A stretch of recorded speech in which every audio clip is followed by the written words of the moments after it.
Ouça agora na 96 FM, podcast Identidade das Ruas. Um super bate-papo com muita arte, cultura e projetos incríveis. Podcast Identidade das Ruas. Esse programa é financiado pela Lei de Incentivo à Cultura. Alô, gente, ótima noite para todo mundo. Começando mais um Identidade das Ruas, né? Bate-papo, entretenimento. E lembrando que o nosso programa é uma parceria da Fundação Cristiano Varela com a ONG Identidade das Ruas, né? E financiado pela Lei de Incentivo à Cultura, né? E a partir de agora, muita alegria, bate-papo aqui no nosso Identidade das Ruas. E hoje temos a honra, o privilégio de receber aqui nos estúdios, né, do nosso Identidade das Ruas, ele que é o presidente da Academia Muriaense de Letras, professor Natalino! Natalino, seja bem-vindo aqui ao nosso Identidade das Ruas. Uma honra tê-lo conosco. Ótima noite.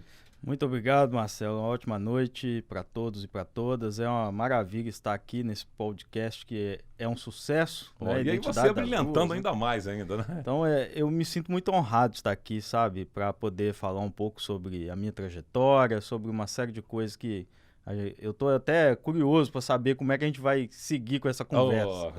Agora, o ouvinte, né, e os nossos telespectadores estão curiosos aí para conhecer essa trajetória brilhante aí do professor Natalino, né? Natalino, então vamos começar, então, né? Desde criancinha, como é que pintou essa paixão aí, né, pelo estudo, né, pela arte, né? Conta para os nossos ouvintes aí. Eu sou de uma família de origem muito simples, né? Então, Marcelo, a gente não tinha muito livro em casa, não. Mas eu dei uma sorte danada porque na minha casa tinha um dicionário grande que as pessoas hoje nem têm mais, que é um dicionário Aurélio, de capa preta. Eu não sei nem como é que surgiu aquele dicionário lá em casa. E a partir daí, por não ter livros em casa, eu comecei a criar histórias, né? A partir das palavras que eu lia, e eu lia todas as palavras que estavam lá no dicionário e ficava muito curioso para saber o significado das palavras. Começou assim, e também, apesar dos meus pais não terem a oportunidade de estudar, né? O meu pai não terminou o ensino médio, a minha mãe não chegou a terminar nem o ensino fundamental, ela fez até a segunda série de ensino fundamental de grupo, né? Mas eles sempre incentivaram o estudo. Sempre estudei em escola pública, porque não tive condição de estudar em escola particular, mas tive essa oportunidade que foi dada pelos meus pais, a quem eu agradeço, né? Eu acho que é fundamental a gente agradecer aos pais da gente. Com certeza, né? Com certeza. Agora, ô Natalino, e essa paixão pela capoeira também, né? Olha só, a capoeira foi fundamental na minha vida porque eu sou um homem negro, né? Então, essa questão do racismo, ela nos aflige, né, Marcelo? Então, é uma questão que não tem como a gente contornar, a gente tem que enfrentar, a gente tem que viver. E a capoeira me ajudou a entender como é que funciona a questão do racismo, e me ensinou também a reconhecer o meu valor enquanto uma pessoa negra, para reconhecer os valores ancestrais da minha cultura. E comecei capoeira muito cedo, com 10, 11 anos eu já estava praticando capoeira. Aos 15 anos eu já comecei a dar aula de capoeira, então eu já assumia turmas de capoeira. E a coisa mais interessante é que a minha vida na educação ela começou com a capoeira, por causa dessa questão de me tornar um instrutor de capoeira e por ter a minha carteira assinada pela primeira vez como um professor de capoeira. Então isso foi muito interessante. Prazeroso, né? Agora também, ô Natalino, vamos falar agora, Racionais MCs, né? Conta pra gente aí, como é que surgiu isso aí? Racionais é uma história de amor que eu tenho, né, com esse grupo fantástico aí, liderado pelo Mano Brown, a quem eu tenho a oportunidade de estar acompanhando sempre, né, a trajetória dele também, porque é muito significativa para mim. É um grupo formado por pessoas negras, por homens negros.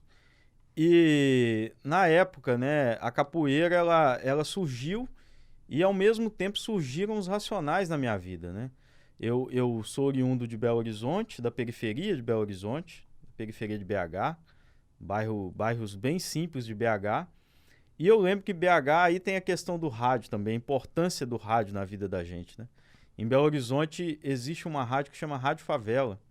E ela foi uma rádio assim pioneira em trazer elementos da cultura afro-brasileira. E aí que eu descobri os Racionais. E descobri os Racionais e fiquei fascinado, porque os Racionais falavam de coisas que eu ainda não entendia. Eles falavam falavam e falam sobre a questão do racismo, sobre o porquê que a nossa sociedade brasileira ela tem esse problema, essa questão, né, que é uma questão que atrasa as nossas vidas, que é a questão do racismo. Então, Racionais me ajudou a entender por que algumas oportunidades não chegavam para mim. E antes de Racionais, eu achava que era porque eu não tinha qualidade para me apropriar daquelas oportunidades. E depois, com Racionais, eu descobri que é uma questão estrutural do nosso país, a questão do racismo. Foi ali com Racionais e, a partir dos Racionais, eu fui descobrindo outros elementos, outras referências que eu podia buscar. Eu descobri Tupac Shakur a partir dos Racionais, eu descobri Frantz Fanon a partir dos Racionais, e eu fui descobrindo Abdias Nascimento e todas as referências que eu tenho, eu comecei ali com Racionais.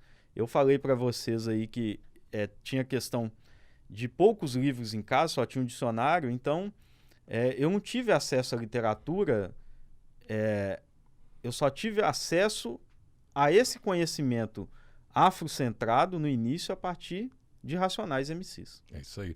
Agora, vamos voltar, né, no comecinho aí, né? O seu pai, sua mãe, seu pai era o quê? Fazia o quê?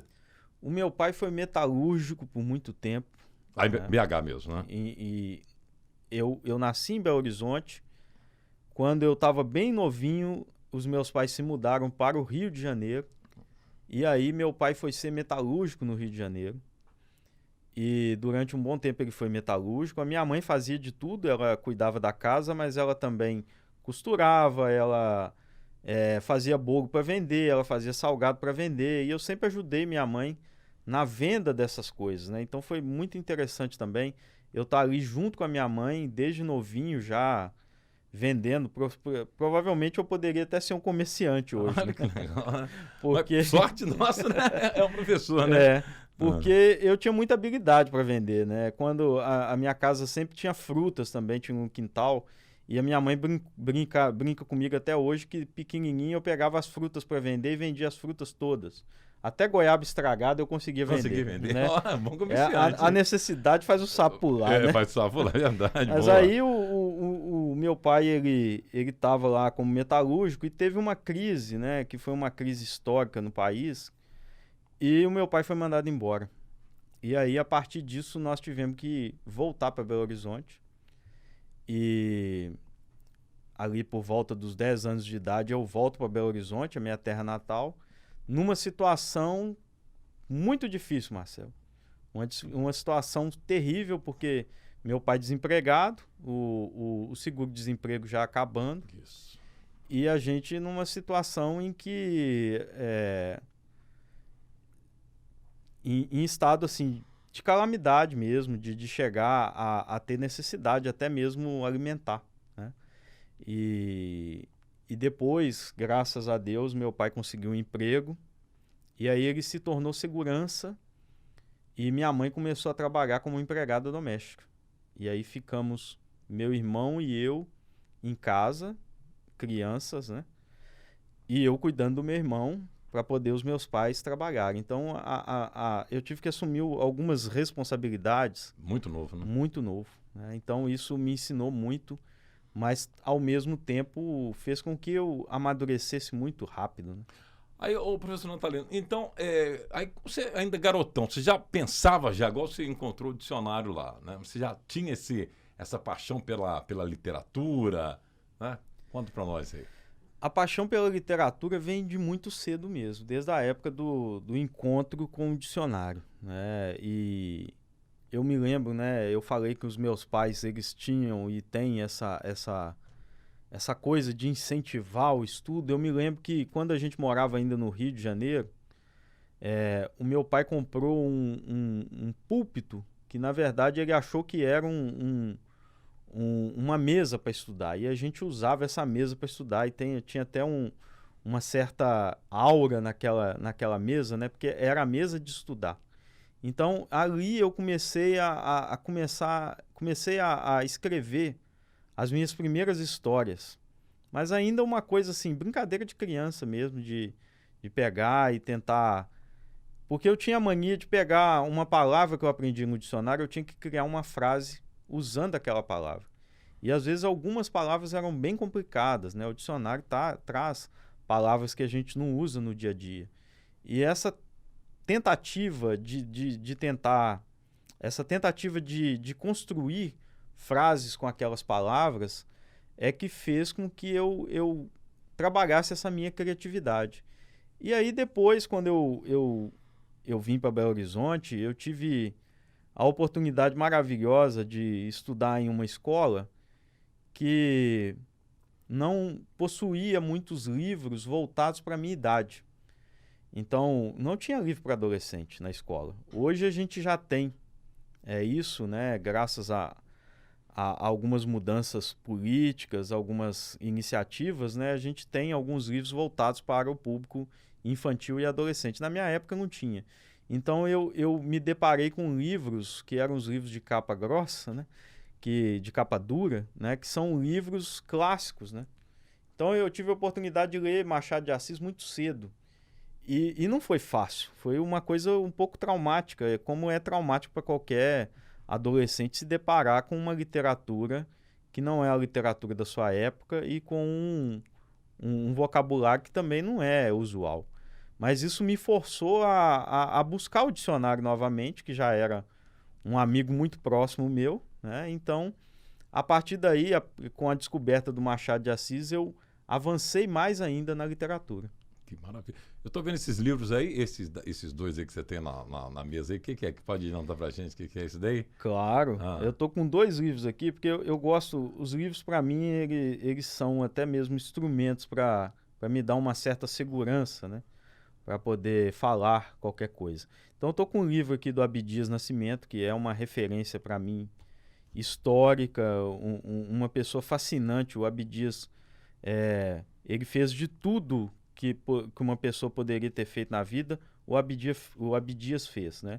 E esse livro se chama O Quilombismo, que é um livro que é uma referência que eu utilizo e que deveria ser uma referência para qualquer brasileiro, principalmente para as pessoas negras, né? Para poder buscarem esses elementos que fazem parte da nossa realidade cultural. E o outro é um livro do Frantz Fanon que se chama Pele Negra, Máscaras Brancas. O Frantz Fanon foi um intelectual muito importante e ainda já faleceu, mas o Abdias também já faleceu. Mas essas pessoas, elas continuam vivas entre nós por causa da obra, né? E o Frantz Fanon, ele escreve esse Pele Negra, Máscaras Brancas e nos ajuda a entender como é que se dá esse processo em que a pessoa negra, ela passa por uma situação de subalternização e até mesmo de objetificação. Ela é transformada em objeto nas sociedades racistas, que são todas as sociedades que a gente tem, inclusive a nossa brasileira. Eu tinha uma chamadinha que passava antigamente na TV, né? Sobre o livro Quem Lê Viaja, né? E agora não passa mais, né? Podia voltar, né? Dar valor à leitura, né, professor? Porque realmente a gente faz aquela viagem gostosa, né? Você pega, você entra numa biblioteca, aquele monte de livro, né? É tão gostoso, né? Aquele cheirinho. Aí você começa a ler uma história ali, um filme. Outro dia eu vi um filme, esqueci, eu sou ruim não consigo guardar, né? Aí eu lendo, igual os grandes, né? Os diretores, né? A maioria de grandes filmes é baseada em livros, né? Aquela viagem gostosa, né, professor? Exatamente, Marcelo. E a literatura, apesar do livro ainda ser um objeto muito caro, né, para a realidade brasileira, é o meio artístico mais barato que tem, né? Inclusive para você produzir literatura, não para você publicar um livro. Eu já publiquei alguns livros e não é um processo muito fácil, sim, né? Você tem alguns investimentos que você tem que fazer e fica muito caro para você produzir um livro. Mas para você escrever é muito barato, né? As pessoas publicam nas redes sociais e têm a chance de se tornarem aí escritores por meio das redes sociais. E tem isso tudo que você falou, Marcelo. A literatura faz a gente viajar, ela consegue nos tirar um pouco da realidade. E eu posso te dizer o seguinte, que a literatura ela me salvou muitas vezes, né? Nesses momentos que eu tive, que eu mencionei aqui, de dificuldade, inclusive financeira, chegar ao ponto de ter necessidade, inclusive alimentar, eu ainda tive a oportunidade, graças a Deus, de estudar. E na escola eu tinha acesso aos livros. E os livros me ajudavam a sair daquela realidade cruel. Então a literatura é um mecanismo também para a gente fugir da nossa realidade de uma forma que a gente absorve, inclusive, a cultura, né? O acesso à literatura tem essa questão que é importantíssima, que é a do lazer, que é a de viajar, e também a possibilidade de você absorver muito com aquela leitura e aprender muito com ela. Ô, professor Natalino, você acha que a internet ela ajudou ou atrapalhou um pouco aí? Porque antigamente você tinha que ir hoje você quer um livro aí, você bate ali na internet, mas eu acho que, sei lá, perde um pouco o brilho, né? Porque eu gostoso de você folhear ali, marcar, parei aqui, voltar. Na sua opinião, o que você acha? Olha, eu não consigo. Eu sei que tem pessoas que conseguem, inclusive podem achar que eu sou um pouco antiquado, mas eu não consigo ler livro, a não ser assim, artigos ou contos curtos, mas quando eu gosto do livro, eu gosto de ter o livro físico, eu gosto de pegar nas páginas, eu gosto de sentir o cheiro do livro, eu adoro conseguir comprar livros, né, e ver o carteiro chegar para me entregar os livros. Sou amigo dos carteiros de Muriaé, todos me conhecem. Todo mês tem chegando um livro novo, né? Porque graças a Deus eu posso comprar livro, então eu compro muitos livros, é uma paixão que eu tenho, mas é uma questão minha. Agora, tem uma coisa muito importante com a internet. Eu me lembro que na minha infância eu ficava fascinado para ter uma enciclopédia, né? E as enciclopédias, elas eram muito caras. E eu me lembro muito bem da enciclopédia Barça, que era um sonho que eu tinha de possuir aquela enciclopédia, e a minha família não tinha condição. Passava algumas pessoas vendendo e alguns colegas conseguiam comprar, as famílias conseguiam comprar, mas a minha não conseguia. E eu ficava muito triste com isso, né? E hoje em dia, a pessoa com a internet, ela consegue ter acesso à enciclopédia. O problema é saber manusear também esse equipamento. E uma coisa que a gente precisa ter em mente também, Marcelo, é que a internet, infelizmente, ela não é acessível para todos. As pessoas acreditavam que com a internet todas as pessoas teriam acesso a esse instrumento. Mas eu tive a oportunidade de ser professor durante o período do ensino remoto, que foi o período da pandemia, que os alunos não podiam ir à escola. E as aulas eram pela internet, e nós tivemos vários alunos que não puderam participar das aulas e que precisavam de um auxílio do governo para poder ter acesso a esse equipamento, né? Então, é ilusão a gente achar que a internet é uma coisa que é acessível a todas as pessoas. Verdade. Agora, a produção está mandando umas coisas para mim aqui, vamos voltar até falar mais um pouco aí sobre o Racionais MC, esse grupo, né, brasileiro do rap, foi fundado em 1988, formado pelo Mano Brown, Ice Blue, falei certo? Ed Rock, KLJ, e é o maior grupo de rap do Brasil, né? Você trabalhou com esses caras também ou não? Não tive oportunidade não, Marcelo. Eu só sou um aprendiz deles, né? Eu acompanho a trajetória deles e já tive a oportunidade de interagir um pouco com o Mano Brown nas redes sociais, mas ainda não tive essa oportunidade de conhecê-los pessoalmente, não. Mas não perdi a esperança. Com certeza, né? E a capoeira também, gente. Capoeira é essa expressão aí cultural, né? E luta afro-brasileira criada pelos negros africanos que foram escravizados em território brasileiro. E essa prática foi desenvolvida pelos próprios escravizados, né, como uma forma de defesa às brutais violências praticadas pelos seus senhores, né? Acredita-se que o nome capoeira tem origem da língua tupi-guarani e faz referência a uma área, né? Vegetação rala ou cortada. Além de ser uma luta, capoeira também é arte, música e cultura popular. Em 2014, né, professor Natalino, a Unesco reconheceu a roda de capoeira como um patrimônio cultural e imaterial da humanidade. Que maravilha, Exatamente. Né? A capoeira, ela tem essa capacidade, né? E de ser acessível para todas as pessoas, né? O mestre Bimba, que é uma grande referência da capoeira regional, chamada Luta Regional Baiana, criada pelo mestre Bimba na Bahia, né? Ele falava o seguinte: a capoeira é para todos, é para homem, criança, menino e mulher.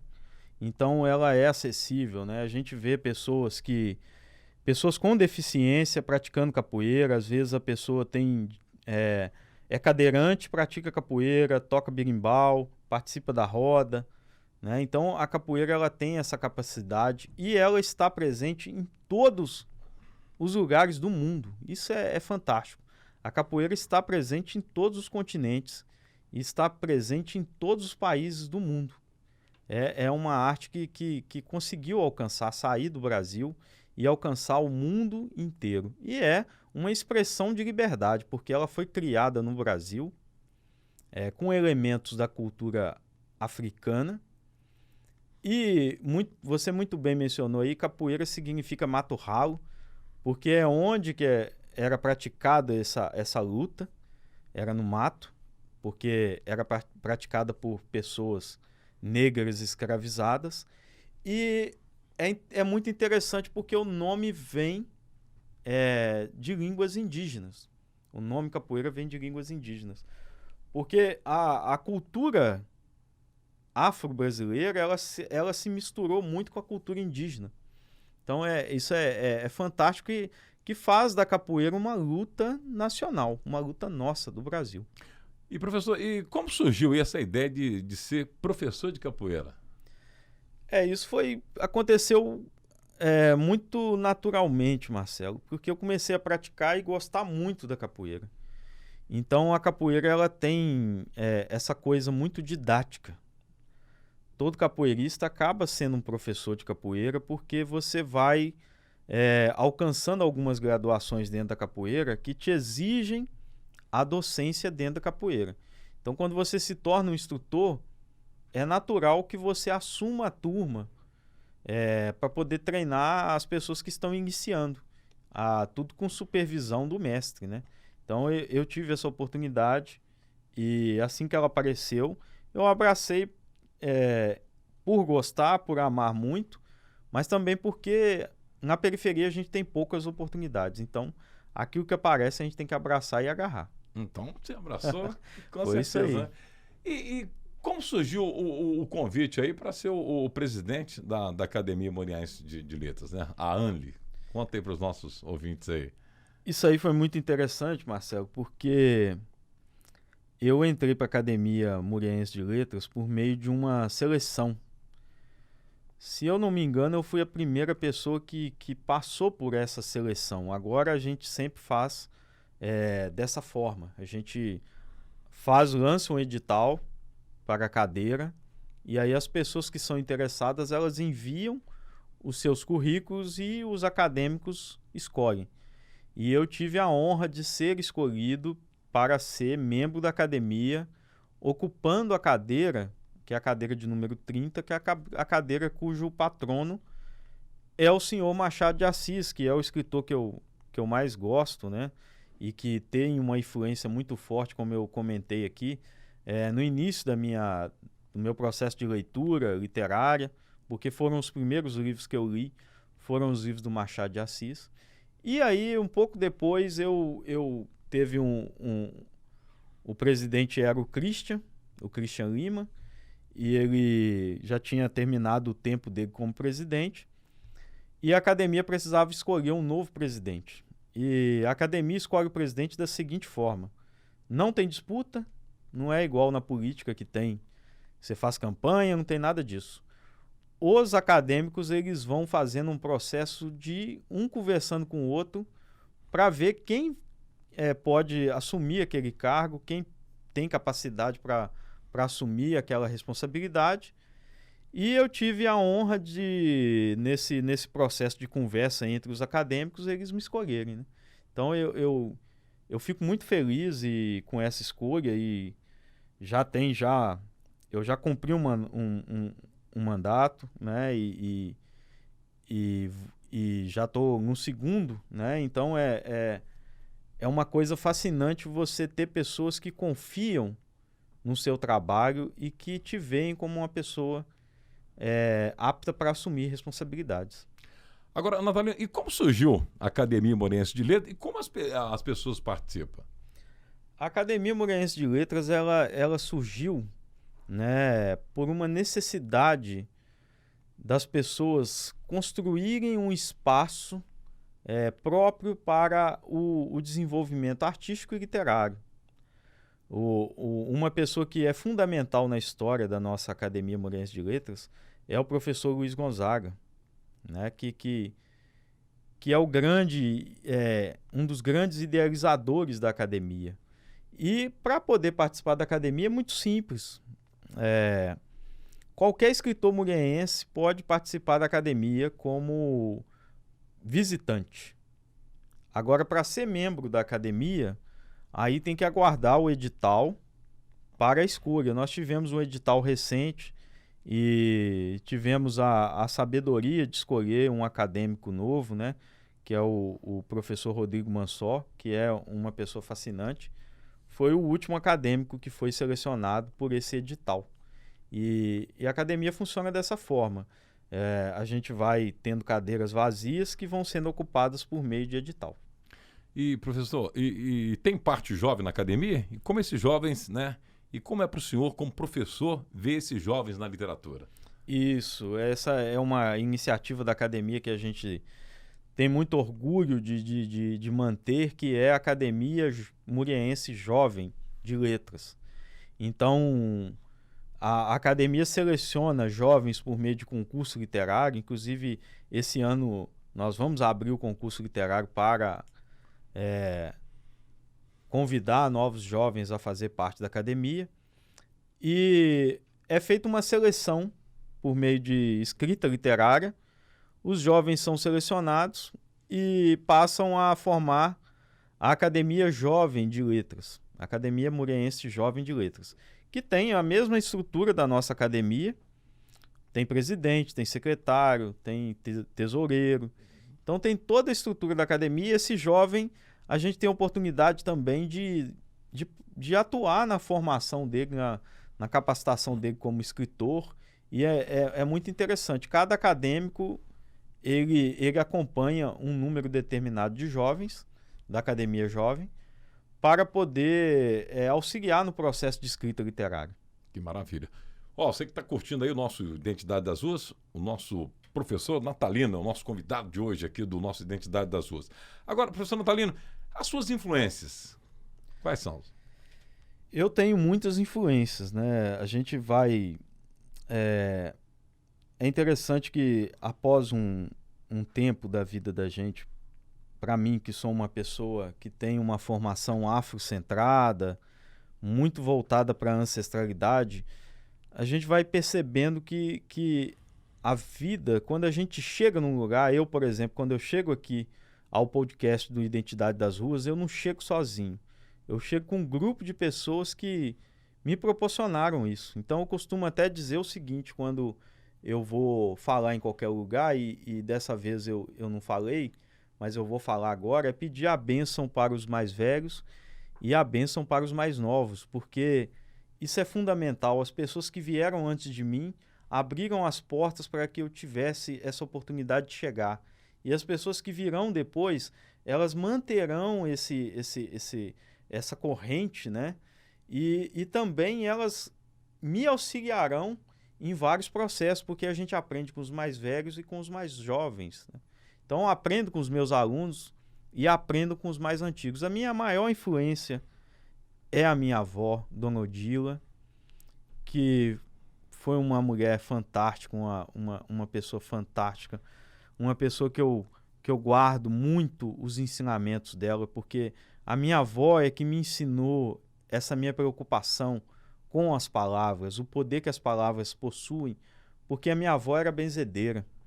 Então, ela tinha a capacidade de pegar uma erva no meio do mato e, por meio da palavra, transformar aquela erva em um remédio e conseguir curar as pessoas. A minha avó atendeu muitas pessoas ao longo da sua vida e ela só parou de atender essas pessoas quando ela realmente estava muito doente, né? Então, é um ensinamento que eu aprendi, né? E por aí vai, né? Eu já falei do Machado de Assis, que é uma referência literária. É importante dizer que o Machado de Assis, ele foi um escritor negro. Ele nasceu na periferia do Rio de Janeiro. Então, isso é fundamental que as pessoas saibam. E que a literatura dele traz isso tudo, traz sobretudo uma revolta para com uma elite que a gente tem, uma certa elite brasileira, que não se preocupa com as outras pessoas, que só quer sugar das outras pessoas, que só quer explorar, né? E essa é uma elite que nos atrasa, que atrasa o desenvolvimento do Brasil. Então, Machado de Assis já apontava isso. Eu falei do Abdias também. O Abdias é uma referência para mim como intelectual negro, como um professor. O Abdias foi senador, o Abdias criou o Teatro Experimental do Negro, porque os negros não tinham acesso a produzir teatro. O Abdias criou esse teatro. O Abdias ele foi escritor, foi artista plástico. O Abdias fez de tudo na vida. E a outra referência também é o Frantz Fanon, com quem eu aprendo muito sempre. Eu sempre estou relendo o Frantz Fanon para entender como é que se dá esse processo psíquico, inclusive, do racismo. Como é que o racismo entra dentro do nosso inconsciente, ele se apropria da nossa existência, inclusive psíquica, né, psicológica, psicanalítica, como que influencia e prejudica a nossa existência, e não só das pessoas negras, né?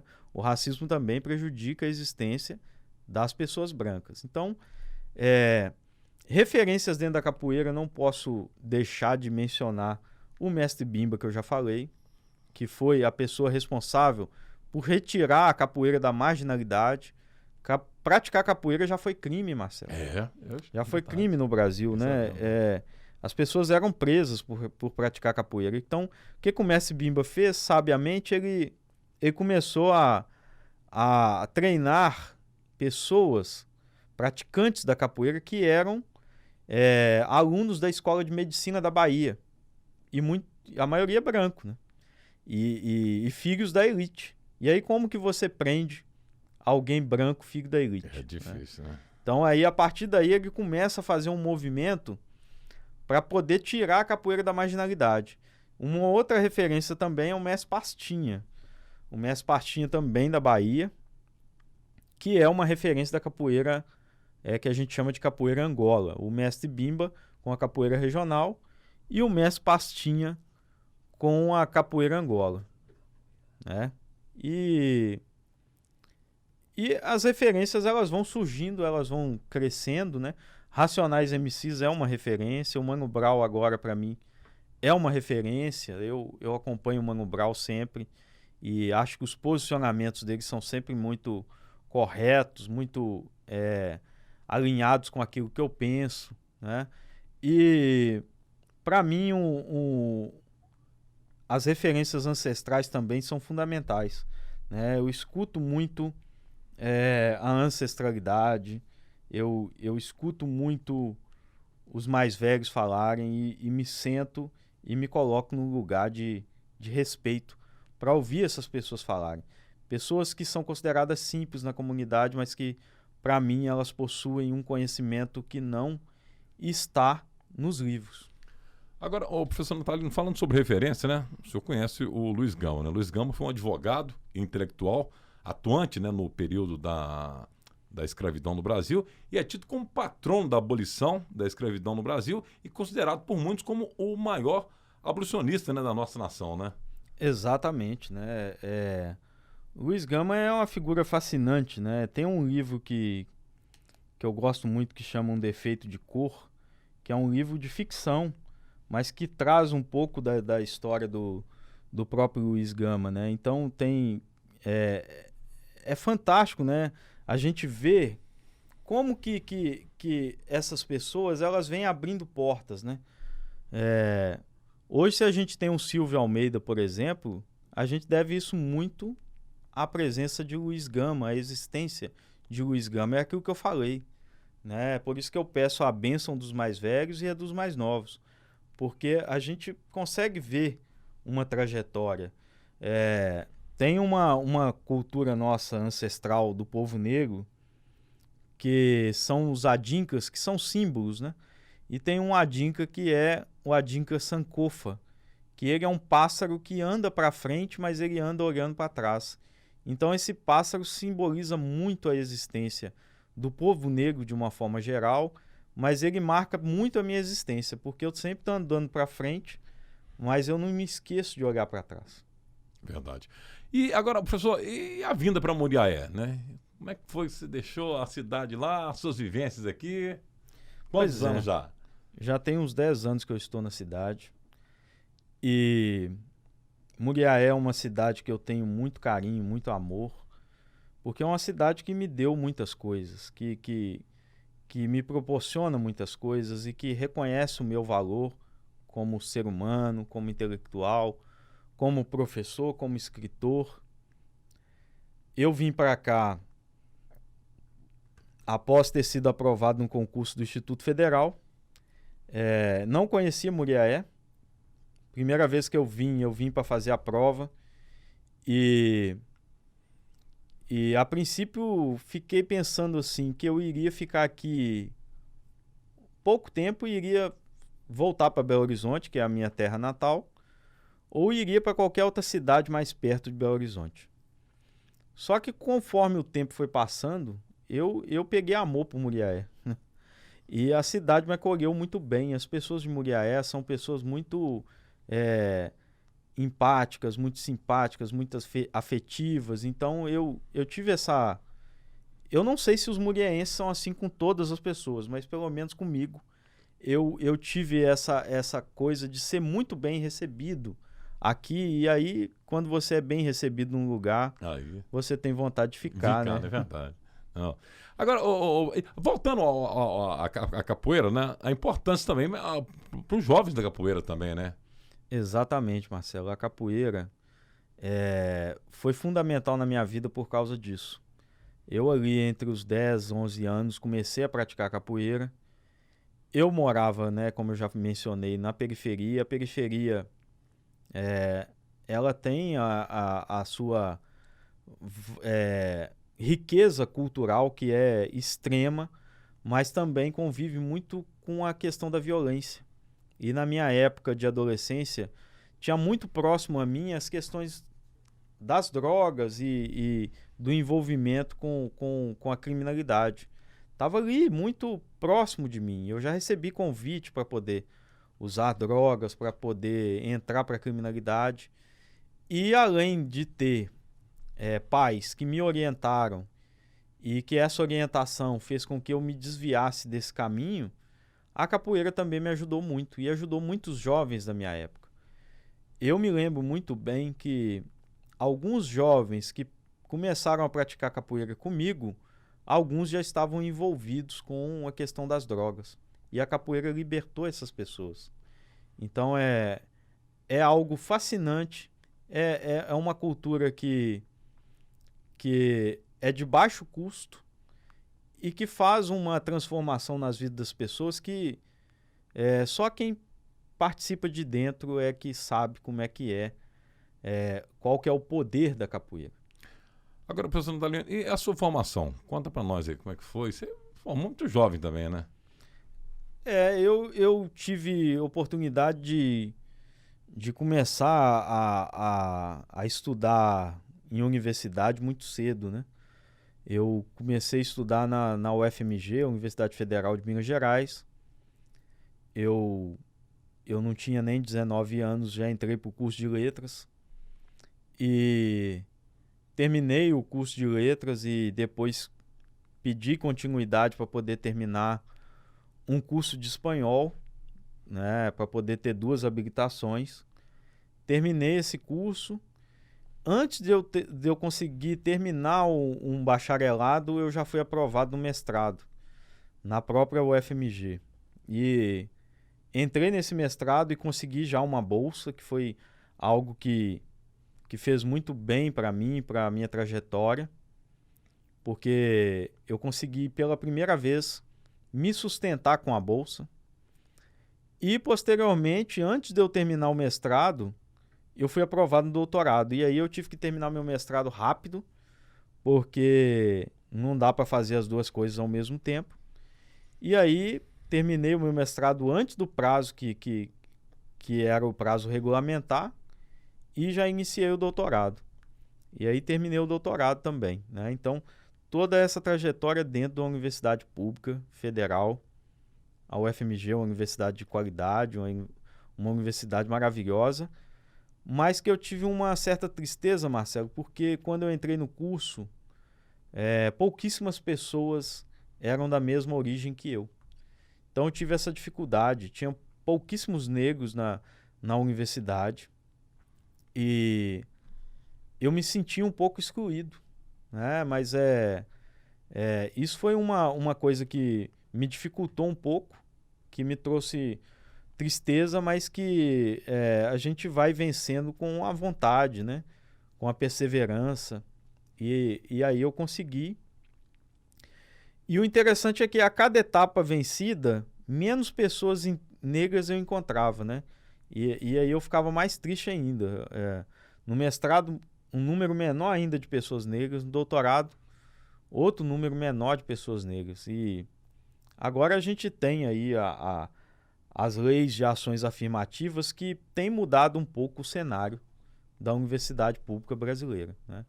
São iniciativas interessantes para a gente acompanhar e ver que o Brasil tem mudado aos poucos, às vezes anda um pouco de ré, mas essa questão das ações afirmativas foi muito interessante para todos nós brasileiros e brasileiras. Agora, o professor Natalino, dando uma pesquisada aqui, em 2015, voltando a falar da Academia Brasiliense de Letras, foi eleita, né, pelos vereadores, né, reconhecida como utilidade pública, né? Uma grande importância, né? Exatamente. Reconhecer a academia como utilidade pública é fascinante, porque realmente o que a academia faz é isso, é servir a comunidade muriaense o tempo todo. E nós trabalhamos arduamente, Marcelo. A academia, as pessoas acham assim, talvez, né, que participar da academia, elas têm um pouco a visão da Academia Brasileira de Letras, que é outro espaço.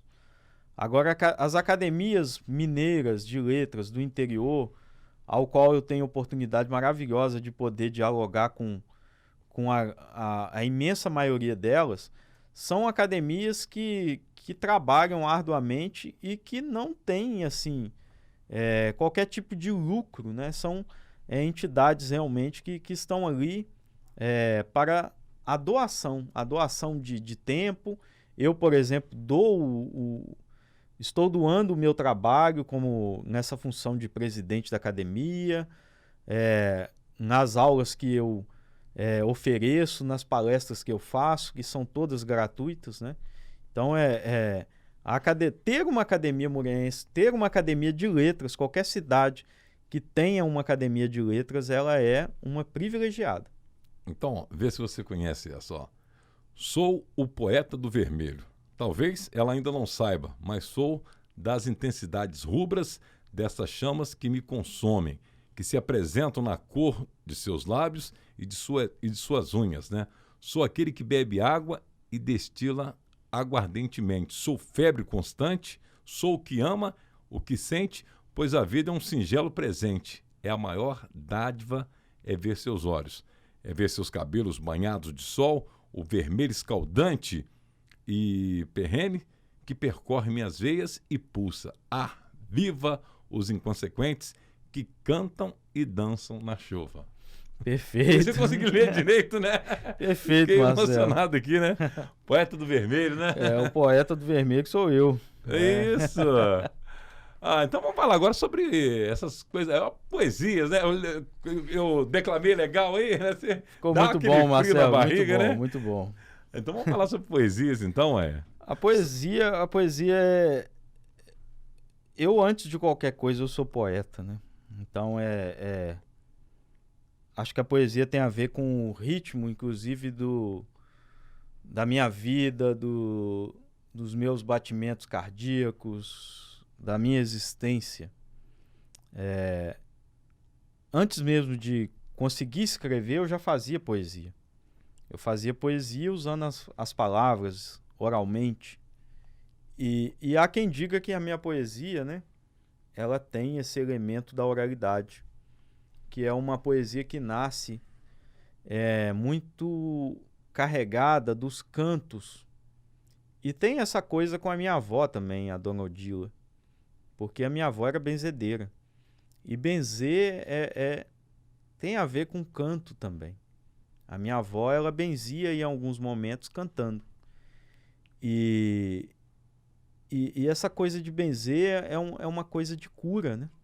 Então eu acredito que no poder mesmo curativo das palavras. Eu sei que as palavras elas podem ofender, magoar, né? Nós sabemos disso. Eu sempre evito, né? Evito usar a palavra para magoar, para ofender. Eu acho que esse não é o caminho e eu aprendi isso com a minha avó. E aí a poesia ela serve para isso, ela serve para a gente falar do amor, ela serve para a gente falar de nossas dores e colocar essas dores para fora. Ela tem esse processo de curar mesmo. Então gostaria que você declamasse uma poesia para os nossos ouvintes aí, nossos telespectadores aí, na voz do professor Natalino, né? Que maravilha, né? Poesias, né? Até o nome é bonito, né? Poesia, né? Vamos ver se eu consigo aqui pegar alguma aqui. É o nosso convidado de hoje, o professor Natalino, aqui no nosso Identidade das Ruas, né? Para você que está curtindo aí o nosso podcast. Vamos lá? Professor Natalino? Tá. Então, daqui a pouco o professor vai contar. Então, como é que surge essa inspiração? Claro que você falou da sua avó aí, mas você precisa estar tranquilo, né? Deitado na cama, como é que é? Conseguiu aí? Conseguiu? Então vamos ouvir então o professor Natalino aí. Daqui a pouco ele vai contar de onde vem essa inspiração para escrever tanta coisa linda. Vamos lá então. Eu vou pegar uma poesia mais recente, né? Vamos falar uma poesia que eu fiz para esse ano de 2023. E ela chama Que o próximo ano lhe seja leve, que os amores surjam a todo instante, que jamais carregue peso em sua cabeça e que jamais se esfrie seu coração, que seja tudo quente, tudo rubro. Sabe que sou o poeta do vermelho? Então que tudo se ilumine e que nada seja morno. Meu café eu tomo pelando. Que você sempre agradeça. Se alguém partir, agradeça. Se o seu coração se quebrar todo, não se esqueça. Importante foi ter amado, com a sinceridade dos que verdadeiramente amam. E saiba que tudo passa, se você deixar passar, passa. Não se apegue ao que é doloroso, que neste próximo ano você ame, mas ame e se apaixone por si, de uma forma que estar só jamais seja um fardo. Oh, que maravilha! Uns aplausos aí. Agora, professor, e de onde vem essa inspiração? Como é que você tem que estar em casa tranquilo? Como é que surge assim? Esse negócio de inspiração é uma coisa interessante, Marcelo, porque eu acho que tem poetas que escrevem assim. Eu acho que tem poetas que precisam de um... Eu até gosto, sabe, de ter, mas a minha vida é muito atribulada. Eu faço muitas coisas ao mesmo tempo. Mas alguns poetas realmente precisam e é interessante para eles ter esse momento em que eles vão sentar para escrever. Agora eu tenho assim, eu sou tomado de assalto pela poesia. Às vezes eu estou no trânsito e eu tenho que parar o carro para escrever, eu tenho que encontrar um lugar seguro, né? Para poder parar o carro, para poder escrever, porque se eu não escrever naquele momento, eu vou perder aquele poema. Aquela inspiração. É claro que é um outro mito que as pessoas têm de achar que o poema ele surge pronto, ele não aparece pronto. A inspiração, ela aparece, mas você precisa trabalhar depois. E eu trabalho muito no poema. Eu escrevo um poema e eu deixo ele ali guardadinho. Eu não publico ele assim que eu escrevo. Aí eu vou sentar, aí sim eu vou ter o tempo para poder trabalhar nele. Eu vou sentar, ver se aquele poema me agrada, ver se eu preciso mudar alguma palavra. E aí depois que ele está pronto, eu publico. E às vezes alguns poemas eu não publico, porque eles não estão prontos ainda. Não tô pronto. E você é casado ou solteiro? Sou professor? casado. E quando estava apaixonado pela esposa, assim, né, no começo, assim, como é que vinha aquela inspiração? Porque quando estava apaixonado, igual compositor de música, né? Eu vi vários compositores, né? Nem sempre, igual, tem uma música do José Augusto, essa música Sábado, ele fez para os filhos dele. Apesar que é uma música romântica, né? Todo sábado é assim. Diz ele que essa música, porque todo sábado tinha shows, né? Tava no auge, né? Aí ele fez, claro, colocou como se tinha feito para mulher. E quando, assim, no começo do namoro com a esposa, como é que pintava, fez alguma poesia para a esposa, né? Agora eu te peguei, né? É interessante isso, Marcelo, porque é uma outra coisa bacana, né, de você tocar. A poesia, o poema, nem sempre ele nasce de uma emoção nossa. Ah, tá. Sabe? Às vezes ele nasce de uma emoção que a gente cria. Né? O grande poeta, o escritor Fernando Pessoa, ele fala o seguinte, que o poeta é um fingidor. Né? Então, eu finjo também. Né? Mas é claro que eu estou sempre apaixonado. Isso, com certeza. A paixão para mim é o motor da minha vida. Né? Então, o tempo todo eu estou apaixonado.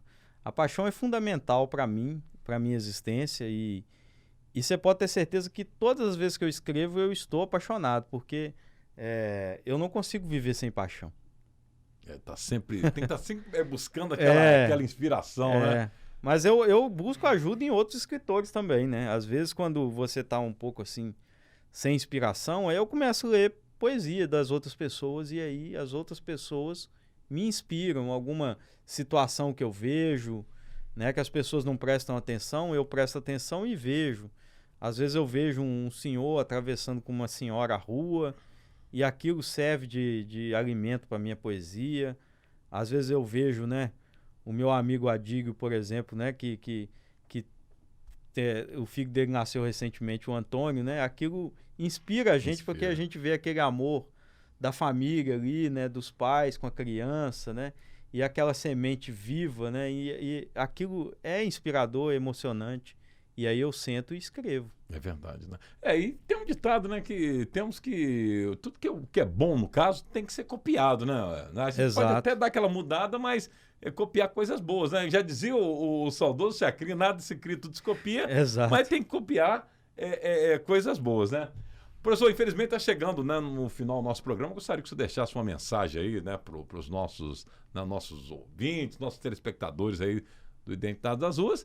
E já desejar para você, para sua família, um 2023 iluminado, com muita saúde, muita sorte, sucesso, né? Porque sem saúde a gente não consegue nada, né, professor? É isso mesmo, Marcelo. Muito obrigado, viu, por estar aqui. É sempre uma honra, um prazer participar de qualquer programa contigo. Você é uma pessoa muito simpática, muito dinâmica, obrigado, muito criativa.